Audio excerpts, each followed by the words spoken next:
Hello everyone, back to my channel Abida's রান্নাঘর। আসসালামু আলাইকুম। কেমন আছো বন্ধুরা? আশা করি আল্লাহর রহমতে ভালো আছো, আমিও ভালো আছি। আজকে আমি তোমাদের সঙ্গে নতুন আর একটি রেসিপি নিয়ে চলে এসেছি। আজকে আমার রেসিপি চিংড়ি মাছ ভোনা রেসিপি। প্রথমে আমি এখানে চিংড়ি মাছগুলোকে কেটে নিচ্ছি। আর এই চিংড়ি মাছগুলো কালকে এনেছিলাম, ফ্রিজে রেখে দিয়েছিলাম। তো সবগুলো মাছ এখন আমি কাটবো না, কিছুটা মাছ নিয়েছি বের করে, আর পরে অন্য মাছগুলো, বাকি মাছগুলো পরে কেটে নেব।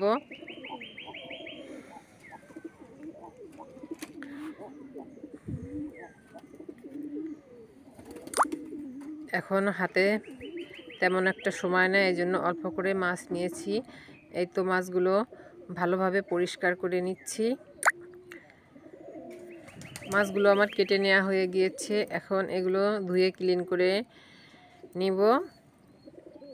আর এদিকে আমি মাছ রান্না করার জন্য মশলা ব্লেন্ডার করে নেব। এখানে নিয়েছি কাঠবাদাম, জিরা, আদা, রসুন, এগুলোকে ব্লেন্ডারে ব্লেন্ড করে নেব। আর তার সঙ্গে দিয়েছি একটা টমেটোটাকেও এর সঙ্গে ব্লেন্ড করে নিচ্ছি ব্লেন্ডারে। আর এদিকে আমি গ্যাস ওভেনটা জ্বালিয়ে একটা কড়াই বসিয়ে দিয়েছি, দিয়ে দিচ্ছি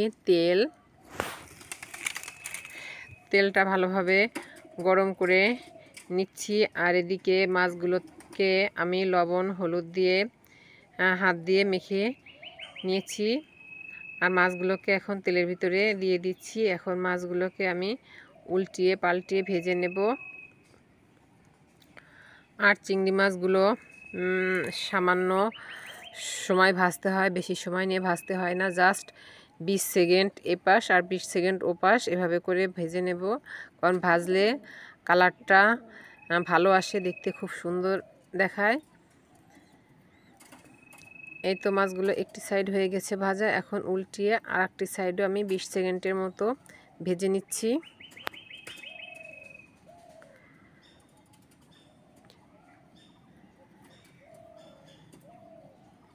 মাছগুলো আমার ভাজা হয়ে গিয়েছে, এখন একটু নেড়ে চেড়ে নামিয়ে নেব।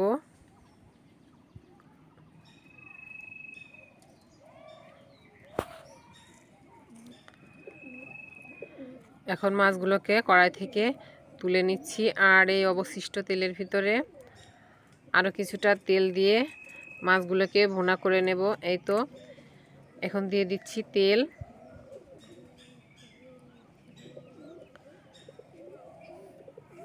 তেলটা গরম হয়ে এসেছে, এখন দিয়ে দিচ্ছি পেঁয়াজ বাটা। পেঁয়াজটাকে একটু নেড়ে চেড়ে ভালোভাবে ভেজে নিতে হবে।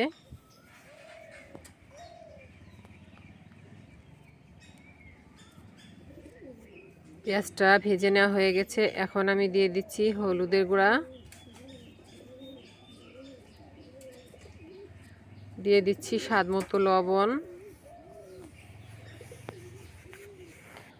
এখন এগুলোকে ভালোভাবে আর একটু ভেজে নেব। আর আমি ব্লেন্ডারে যে মশলাটা করে রেখেছিলাম, সেই মশলাটা এখন অ্যাড করে দিচ্ছি। মশলাটা দিয়ে নেড়েচেড়ে ভালোভাবে কিছুক্ষণ কষিয়ে নিতে হবে।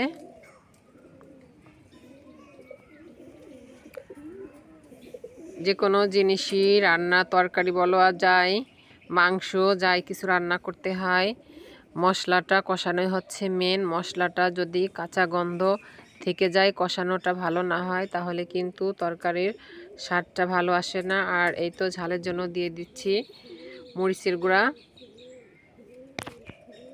মরিচের গুঁড়োটা দিয়ে মশলাগুলোকে আবারও নেড়ে চেড়ে ভালোভাবে কষিয়ে নিতে হবে।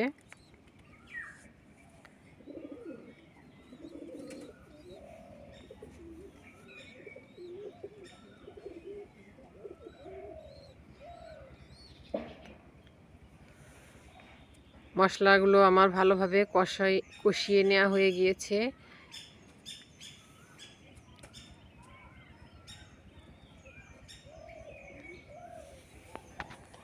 এখন সামান্য একটু পানি অ্যাড করে দিচ্ছি। যেহেতু এর ভিতরে কাঠবাদাম দেয়া আছে, নিচেটা ধরে যেতে পারে, এই জন্য সামান্য একটু পানি দিয়ে আবারও একটু নেড়েচেড়ে মশলাগুলোকে আরও 2 মিনিট কষিয়ে নেব।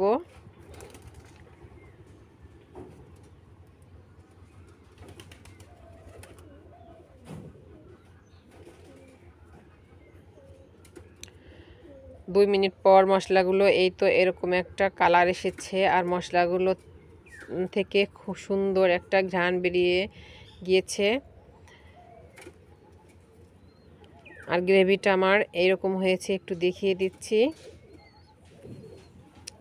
এ পর্যায়ে এখন আমি ভেজে রাখা মাছগুলো অ্যাড করে দেব গ্রেভির ভিতরে।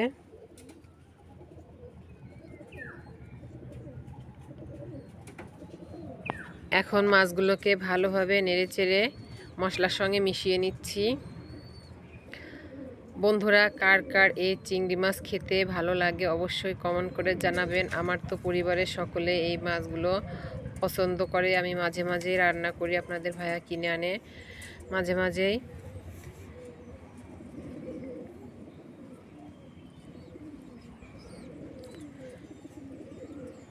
বন্ধুরা, তোমাদের কাছে আমার একটা রিকোয়েস্ট থাকবে, তোমরা যারা আমার ভিডিওটি দেখবে অবশ্যই শুরুতে একটা লাইক দিয়ে আর ভিডিওটি ফুল ওয়াচ করে দেখবে অবশ্যই,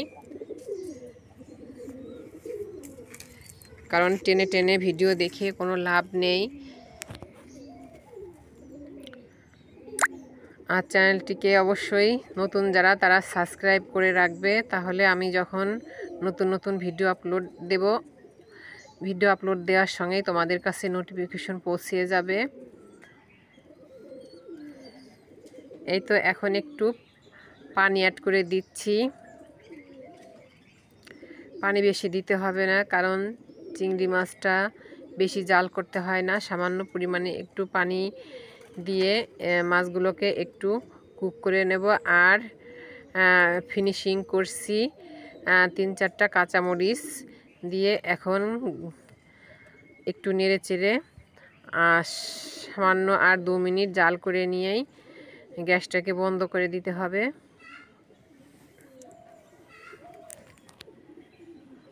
আর এই তো আমার চিংড়ি মাছের কারিটি রেডি হয়ে গেছে।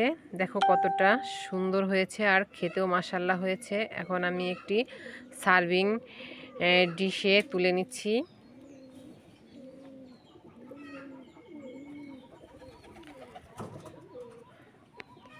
বন্ধুরা, কেমন হলো আমার চিংড়ি মাছের রেসিপিটি অবশ্যই কমেন্ট করে জানাবে।